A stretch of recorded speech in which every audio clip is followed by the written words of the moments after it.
Frontier Fighters.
Frontier Fighters, inspiring episodes in the dramatic careers of those intrepid sons of courage whose destiny it was to safeguard for posterity the glory of the Old West.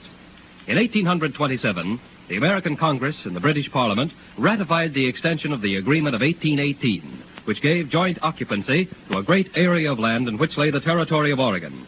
Oregon was almost a lost country until immigrants followed the missionaries and shrewd Yankee traders began to follow the immigrants. The balance of power suddenly swung over to the Americans because of their numbers. And with the advent of a political year, Oregon, under American rule as a free state, became a national issue. The original agreement between the United States and Great Britain did not specifically speak of 5440 as being the northern boundary of Oregon. But the settlers so interpreted the agreement because that parallel meant all of Oregon would be under United States rule. In July 1843, an Oregon convention was held at Cincinnati.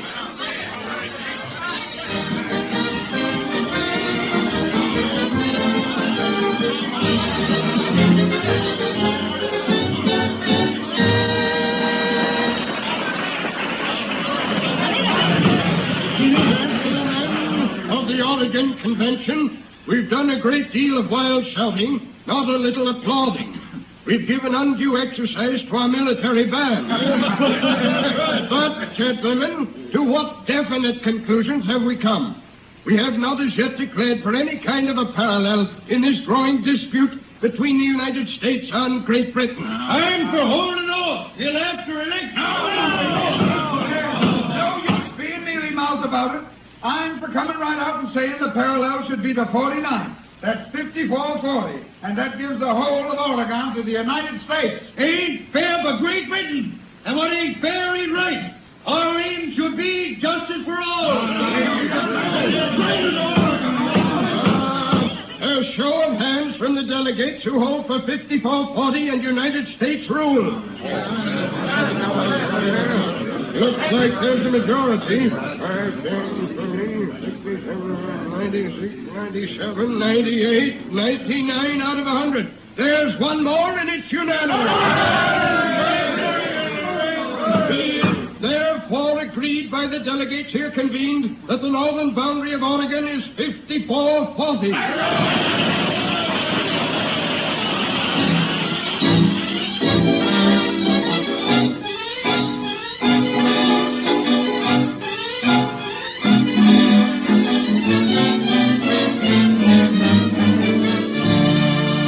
What loomed upon the horizon as a purely territorial affair suddenly became an item of national interest which aroused the country.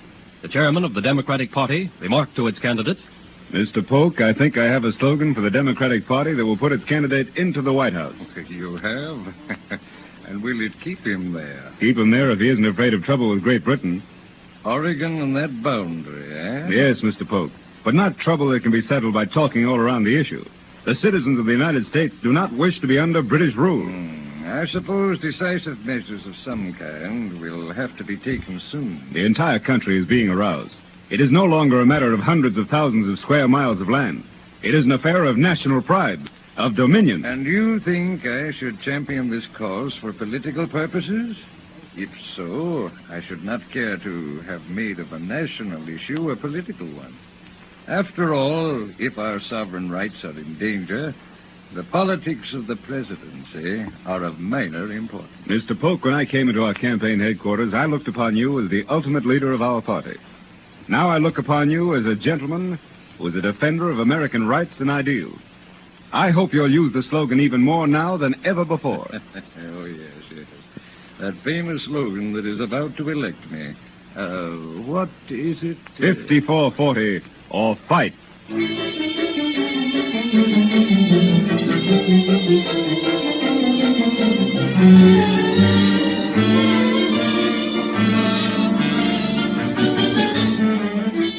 As the campaign Polk for President progressed, the national and the political situation became so intertwined that the nation witnessed the spectacle of a man who was sure to ride into office on the slogan 54-40 or fight.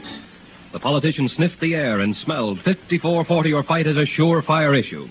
Gone was the careful policy of President Tyler and Daniel Webster. The country was in flames, and Polk, his eyes on the presidency, fed those flames with empty patriotic phrases. The whole of Oregon or none. But when the first Congress convened in the winter of 1845 and 6, and resolutions were introduced to give notice of the termination of joint occupancy, the senior Southern Senator Calhoun sprang to his feet and shouted, I, for one, do not wish to confuse issues. And I'll say there is only one measure to be considered, and that is the annexation of Texas.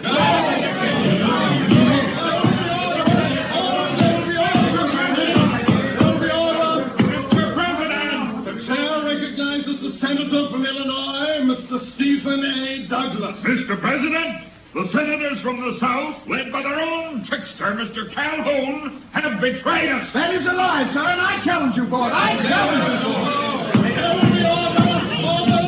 The senators from the Middle West at first opposed the annexation of Texas, a slavery state, until we learned that President Polk and the Southern senators, all of us, would work heartily together for the addition of Oregon to the Union to balance the power of free states and slave states.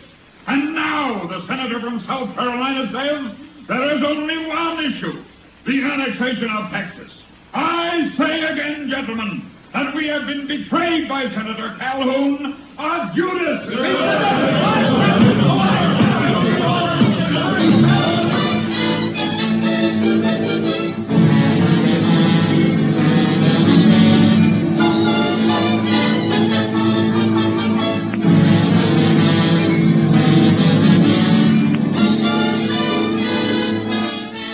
Almost upon the heels of the fiery debates in the Senate came the pageant of the Mexican War. It was thought all questions raised by the frontier settlements in the Northwest would be subdued, while the conflict between the United States and Mexico raged on. However, in Oregon, the feeling became more tense. Men armed, men drilled, men burned to protect their rights. The whole of Oregon or none was the cry, along with 54-40 or fight. But few men knew exactly where 54-40 was. 54-40 or fight. If Washington won't protect our sovereign rights, we will. If we can't be with the United States, we'll be independent of the United States. All Polk does is write notes. We want action. We want to fight for our rights. Hey, you men, they've mounted cannon at Vancouver, taking it from the warship. Mounted cannon? Well, we can mount cannon, too. You bet we can mount cannon. Stop, all of you. There'll be no mob rule here. It's the captain. Now, quiet. All of you. They've mounted cannon at Vancouver, sir. Let them. But we'll mount no cannon. We recognize this soil upon which we stand as American soil, and we'll protect it with our lives. But God forbid, gentlemen, that we should by one act, word, or deed start a war.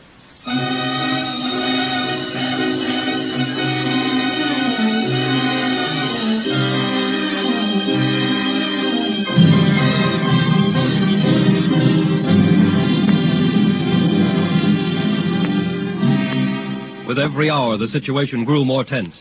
President Polk, involved in a war with Mexico, turned the entire matter over to James Buchanan, his new Secretary of State. Buchanan immediately opened negotiations with Lord Aberdeen, representing the government of Queen Victoria. The hotheads on both sides of the water clamored for war, but the British cabinet was eager for either compromise or arbitration. The government of Her Majesty had its hands full with military operations in distant Afghanistan and China. A stubborn fight was in progress with the Sikhs in India. There was friction with the Dutch in South Africa and a famine in Ireland. Polk, hammered on all sides, advised Buchanan to sound out the leaders in the Senate. Well, Buchanan? Mr. President, we're caught between two fires. Many members are opposed to war with Great Britain. Others clamor for war. The militarists in England are crying for the kingdom to arm. In this extreme moment, what do you advise? I shall continue to sue for an amicable settlement of this tragically unfortunate issue. You, sir, to save the face of your administration, had better go before Congress and ask for an adequate military force to guard and protect such of our citizens as might think it proper to emigrate to Oregon.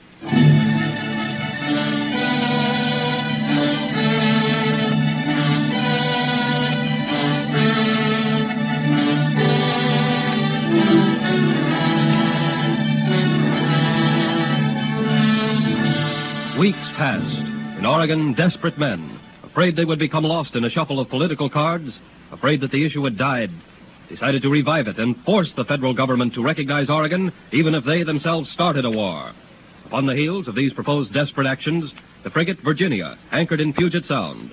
Messengers on horseback raced to meet the boat. I'll bet there's red-hot news from Washington, D.C. I ain't aiming to speculate, but I got a feeling it's war. I'm wondering, if it was war, the United States wouldn't send out just one frigate. Oh, there, boy. Oh, boy. Guess we'll just about meet the boats as they touch the shore. Ahoy there! You from the fort? Yes, got dispatches? 2 bags full. Know what's in them? Do we get Oregon? Under orders not to tell what I know. You'll find out soon enough when the commander at the fort opens this bag of dispatches. It's news that'll change the whole history of the United States.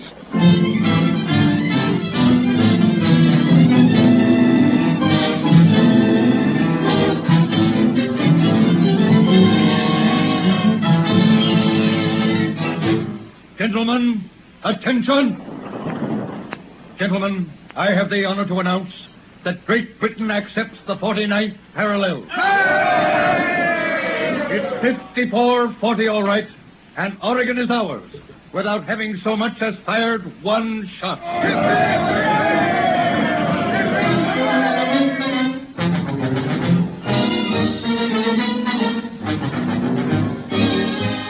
Thanks to the cool heads of Secretary of State Buchanan for the United States and Lord Aberdeen for Great Britain, a war was averted. And while certain compromises were effected and concessions made to the Hudson's Bay Company, the limits of Oregon were at last definitely set.